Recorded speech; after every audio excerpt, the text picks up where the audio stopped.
Center seat, it is back. Tonight, we are pleased to have Republican presidential candidate Carly Fiorina in our center seat.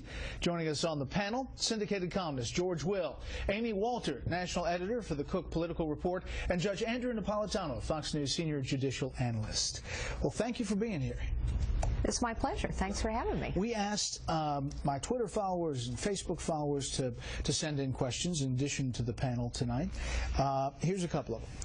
J.J. Trammell, he writes, how will she save U.S. jobs when she cut lots of them at HP? How would she restore an aging infrastructure in the U.S.? Well, of course, let me address HP. I led HP through a very difficult time, the dot-com bust, post 9/11. Your questioner may remember that it's taken 15 years for the NASDAQ Stock Technology Index to recover from that period, and yet we doubled the size of the company, we grew the growth rate at 4 times, we tripled innovation, but in a difficult time, sometimes difficult decisions are necessary to compete. It's interesting that many of the companies that were our leading competitors at the time no longer exist.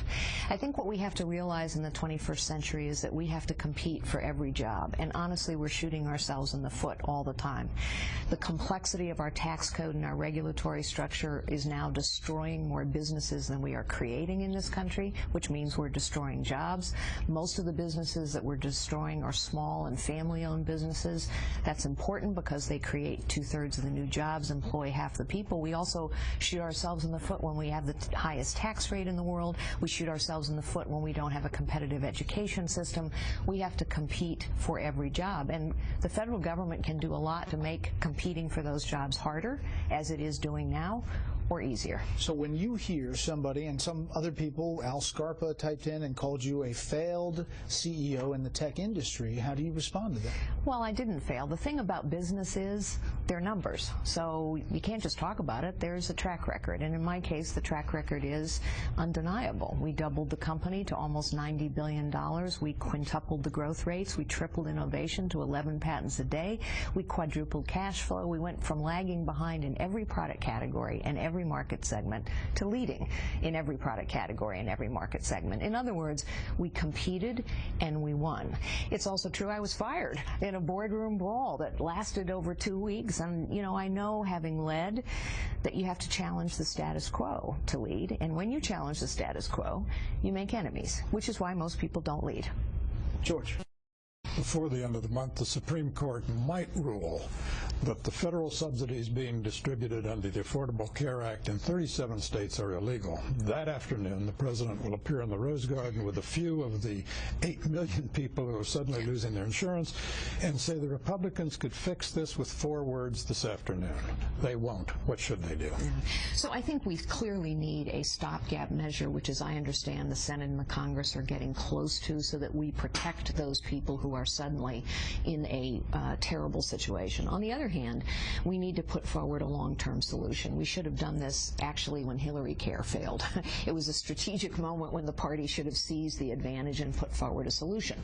My own view is this: we ought to let states manage high-risk pools. There are states that have done this quite successfully. New Hampshire was one. The closer you get decisions to those affected by those decisions, the better, which is why devolving decisions out of Washington to the states makes sense.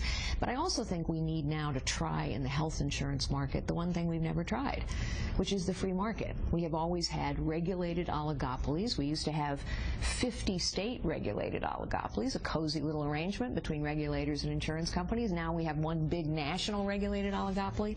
Let's try the free market, where people actually have to compete for your business. Amy. So let's talk about your experience. You ran a multinational, multi-million-dollar company, but how is that transferable to running the national government? You're running against folks who've been governors, who've run multi-billion-dollar, million-dollar states. Aren't they more suited to be able to take that skill set than you?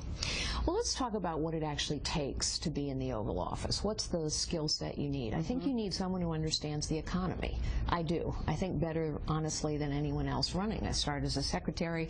I've been in lots of different business settings. I think you need someone who understands how the world I know more world leaders on the stage today than anyone running, with the possible exception of Hillary Clinton, only I didn't do photo ops. I sat this close to Vladimir Putin, or Bibi Netanyahu, or King Abdullah of Jordan, or the Chinese premiers, or African leaders, Latin American leaders, European leaders. I think we need somebody now who understands how bureaucracies work, because our government has become one giant, bloated, unaccountable bureaucracy, and there's certain levers that have to get pulled now. I think we need someone who understands technology. Technology is a very important tool. It's defining our lives in really amazing ways and some very scary ways. And finally, I think we need someone who understands what leadership is, which is not about power and title. It's about unlocking the potential of others, in this case, unlocking the potential of this nation, but who also understands that sometimes leadership requires tough calls in tough times, for which you're prepared to stand and be held accountable. So I think I'm very qualified. There are other qualified people as well, but I think I bring a unique set of skills and experiences to the table. Judge, we're going to start with you after this quick break. Center seat with Carly Fiorina. We'll talk foreign policy, the politics of the day, when we come back.